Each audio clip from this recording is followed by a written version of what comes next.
Hello, friends. This is Dave Hurwitz, executive editor at ClassicsToday.com, here to talk to you about Symphonies by the numbers. And guess what we're up to? That's right. We're up to number 9. Can you believe it? We've gotten this far, and I have 16 wonderful Symphonies numbers 9 for you to play with. And you're going to know some of them very well, and some of them we're going to know less well. But let's get right to it, because after number 9, things are going to get a little interesting. I'm happy that I can still get 16 of them. And some of you have said to me, by the way, well, they're not all really great symphonies, are they? Well, you know, that's for the judgment of history to determine, for the ones that, you know, for which the verdict is still out. And they're all works that I like. So really, I don't care if they're the greatest ever or whatever. I mean, really, what difference does it make? What matters is that we have 16 marvelous symphonies that you can listen to, and you can make up your mind about the ones you don't know well. That's the fun, right? That's why we do this. It's not so that I can present greatness to you on a silver platter. It's so that I can make suggestions and you can explore them at your leisure. And you can tell me if I've presented greatness to you on a silver platter. So let's start with, well, you know which one we have to start with. Beethoven's Ninth. Yes, there it was. The one that you need to wear a tie to even talk about. The icon, the monument, the essence of Western civilization in tones. There it went. We have to start with it. We absolutely have to start with the Beethoven. There's no question about it. So there you go. Next, Schubert, Symphony No. 9, the Great C Major. Now, that may not be number 9. Some people call it number 7. Some people call it number 8. Some people call it number 6.5. Some people call it pi r squared. Some people call it, you know, I sub 3 exponent, you know, Schubert's numbering is messed up. But most people call it 9, and so I call it 9. And it is, of course, one of the extraordinary creations of the classical period. Everyone loves it. I do not need to go into it any further except to say Karajan hated it, actually. He didn't like it at all. So there you go. Probably because it didn't allow him to give it the treatment. It's not a piece of music that responds well to perpetual heavy string legato. So it wasn't his thing. And after that, Bruckner, Symphony No. 9, his unfinished Symphony No. 9. I am not talking about the ones with all the horrible completions of that terrible finale, which I've discussed ad nauseum. So please, no comments about completions of Bruckner's Ninth. We have discussed it in these videos exhaustively, and there are videos about it, and you can go look at those. And if you have something to say, you can say it there. All I'm saying here is that Bruckner's Ninth is one of the great Bruckners, right? And one of the great ninths. It's exceptional. We all love it.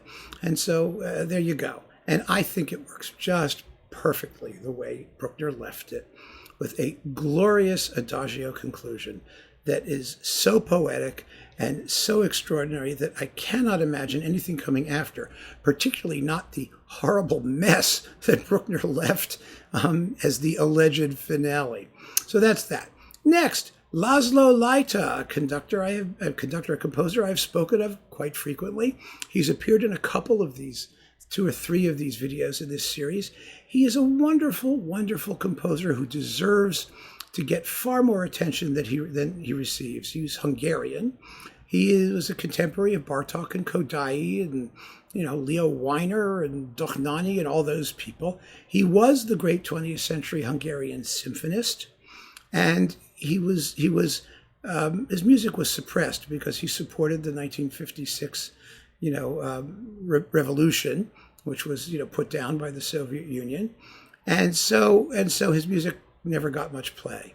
But it is beautiful, beautiful music. And his Ninth is an exceptional piece with a wonderful recourse to sort of a Gregorian chant type melody that eventually takes over the finale. It's a perpetual motion in which this almost Respighian tune is buried in the brass and it comes out at the end. And it's really a wonderful work. Beautiful, beautiful work. After Lita, we're already up to number 5 here. You see, we can get through these relatively quickly.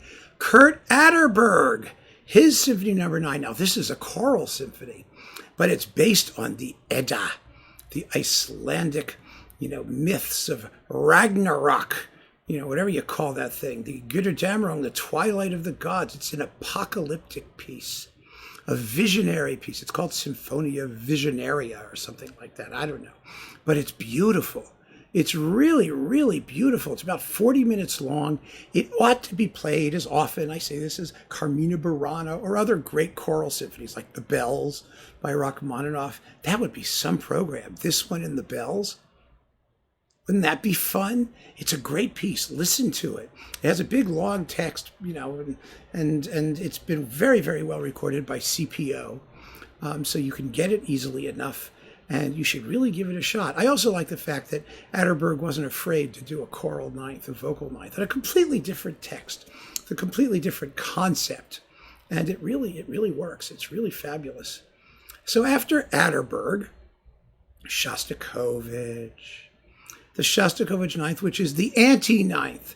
Shostakovich was supposed to write some grand choral apotheosis to Stalin or Lenin or one of those people. So what did he do? He did just the opposite. He wrote something that was light and fun and delicious. And as he said the critics are going to hate it, but everybody else is going to enjoy it.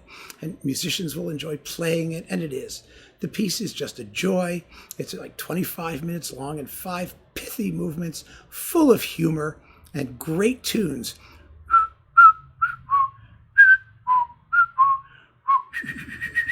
That thing, it's beyond charming, fabulous. So yes, Shostakovich 9 is a major one. And after Shostakovich, Tubin, Symphony No. 9. Tubin actually wrote 10 symphonies. I don't find his 10th to be as exciting as the 9th. The 9th is a good work. As he got, upwards in the numbering of his symphonies, they became more austere and melodically a little bit more elusive, I think. But they're still very, very tightly knit, well put together pieces. Tubin's orchestral sonority was kind of interesting. He preferred things in middle registers most of the time. There's this sort of like heavy, dark middle with little appurtenances hanging off on the bottom and the top. It's a very distinctive sound. It really is. And his 9th is a powerful piece of music. It really is a good work. So after Tubin, Havergal Brian. This is a fun symphony. 8 and 9 were these single movement symphonies that he was writing that are really, actually 6 is too, and it's really a good piece. Is it 6? I think it's 6. The Tragica, which is one movement. But they are wonderful pieces. They're sort of 4-in-1 things, or who knows? It's Havergal Brian. They're big one movement things, and this one has one of the best endings. Oh my goodness! It sounds actually very English. It has this sort of da da da da da da da da da da, and it has this big, huge ending that with cymbals and tam-tam and xylophone and glockenspiel and tubular bells and an organ going like this. And, the best recording in the universe is Charles Groves on EMI. It's just wonderful, and it sounds fabulous. Oh, my goodness. It's a great way to get into Havergal Brian, actually. It really is, because the music has that strange quality of, rugged and terse and disruptive and broken syntax and whatnot, but then it all comes together in the end and you feel like, I really heard something cool. So Havergal Brian's 9th, I think, is really I think that's a great one. That's a great one, folks. It really is. And after Brian, well, here's one that'll surprise you. Raff. Raff's last 4 symphonies are a 4 seasons cycle. And the 9th is Summer. Now, I never liked these symphonies. I have to confess. I always thought, another 4 seasons, and instead of making it a cute little 9-minute thing, he bloats them up into 4-movement symphony for each season, one for each season. But actually, I listened to them again recently, and they're very enjoyable. They really are. Each movement is a different thing. It's like summer in the lake, and there are elves all the time, elves and woodland spirits running around and hunting things, in parts of it and in other seasons. And It's very seasonal, let's put it that way. But it's tuneful. They're not excessively long. They're not excessively repetitious or annoying. They're really nice pieces. So Raff's Ninth, the Summer Symphony, is quite attractive. And if you like that, you'll like the rest of them. I feel pretty confident. I really do. Then let's do something totally different. Roger Sessions' Symphony No. 9, which is on Argo. Now, Sessions was a 12-tone composer. He claimed that he never wrote a melody he couldn't sing, which only begs the question of what his singing voice sounded like. I like Sessions. I find his music is not that difficult to follow. I think it is emotionally expressive, if pretty immediately emotionally expressive, actually. He's a composer who we badly need a complete Sessions symphony cycle.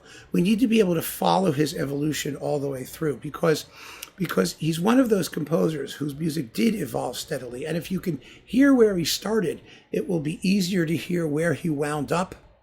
I mean, at least we have the second and third symphonies have been recorded, so you can hear him going from a sort of, an atonal Americanish style like Copland or those people, but atonal, moving into a much more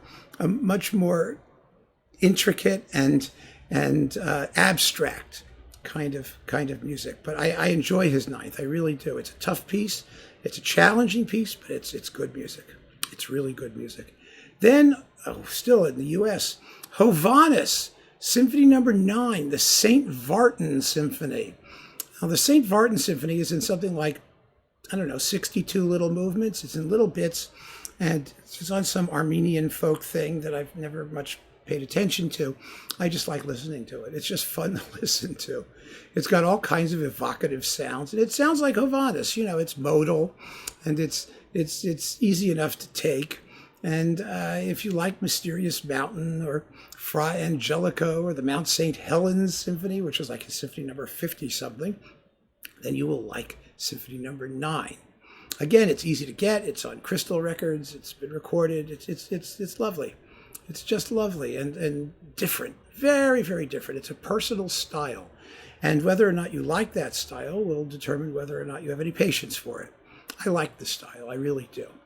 And after Hovanus, there's Holmboe, who we've been talking about more and more frequently, because Holmboe as a symphonist became more and more important as he wrote. Now, Symphony No. 8 was the Symphony Boreale, his Scandinavian or Nordic symphony.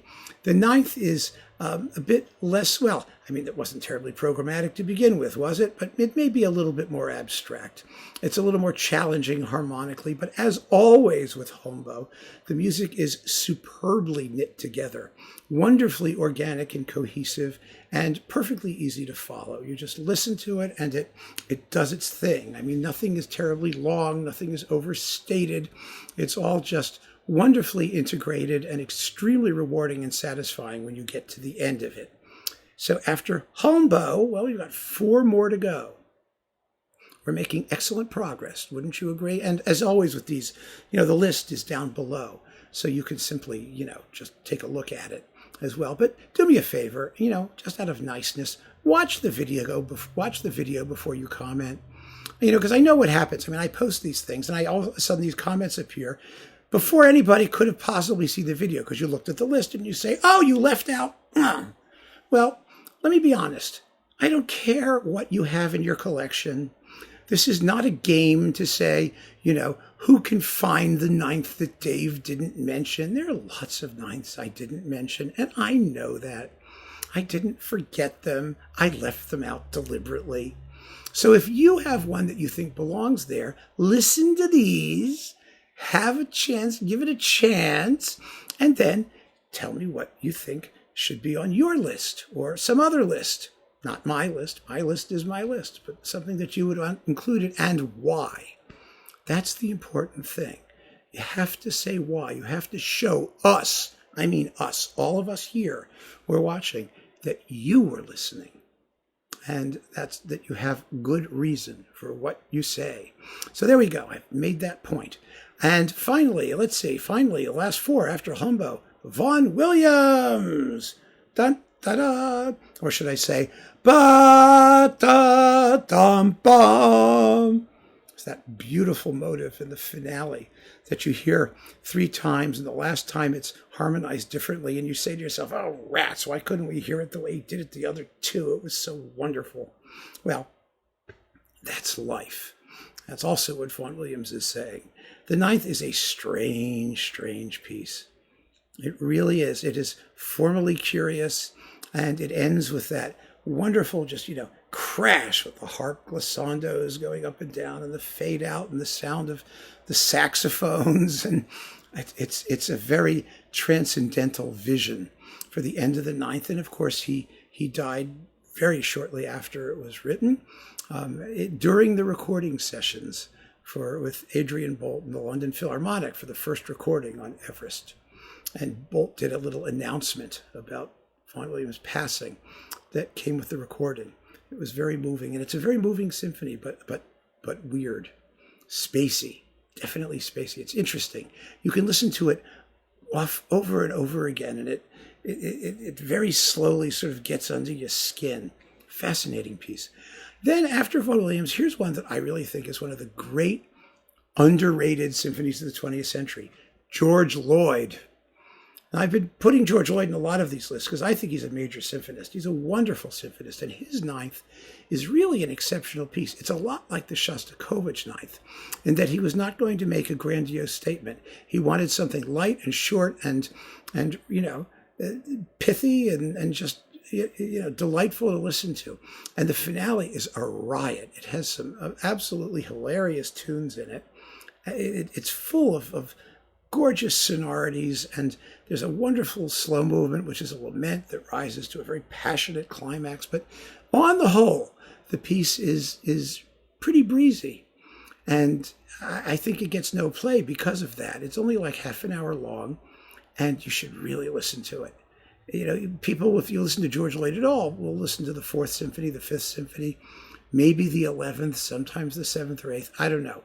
But I think this is one of the great ones. And the fact that it's short and easygoing, emotionally speaking, more or less, that's not the point. It's phenomenal music, impeccably crafted, and really catchy.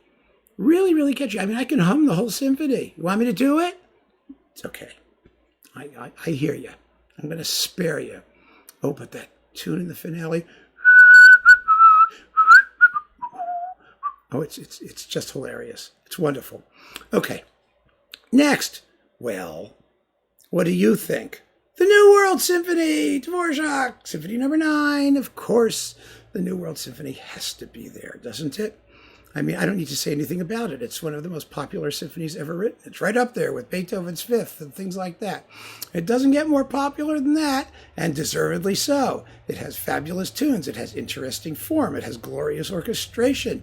Even Dvorak was shocked at how popular it was. He wrote back to his family and said, it's a success a la Mascagni, not since Cavalleria Rusticana was there as much of a sensation as the New World Symphony, and it deserves its place in the pantheon. But we have to finish. Which one have I left out now? Come on, tell me. You know. Yes, Mahler's Ninth.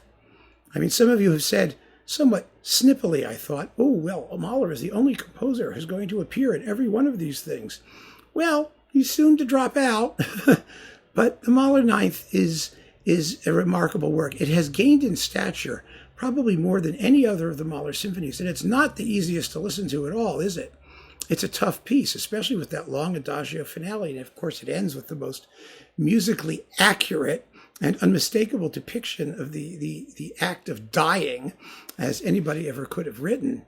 But it's the Mahler symphony that people do who don't even particularly care for Mahler symphonies, who are not known as Mahlerians. They will do the Ninth. And it could be part of it is, professional obligation. People want to hear it. It's very highly demanded.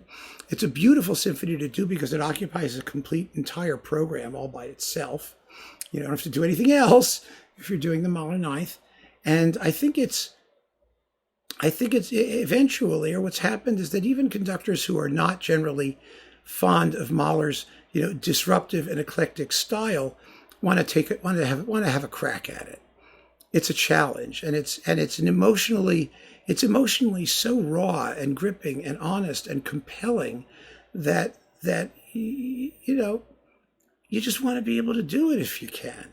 You want to bring your own perspective to the music, and for that reason, I think it's received some extraordinary performances from people who are not normally considered big Mahlerians, like, for example, Court Mazur, who did a really fabulous ninth with the New York Philharmonic.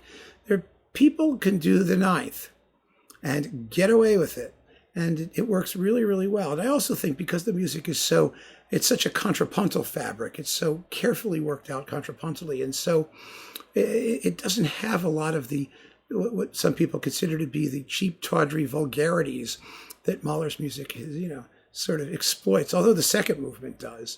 But it does it in a let's just say more appropriate or expected kind of way. And the rest of it is just utter sublimity. It's sublime.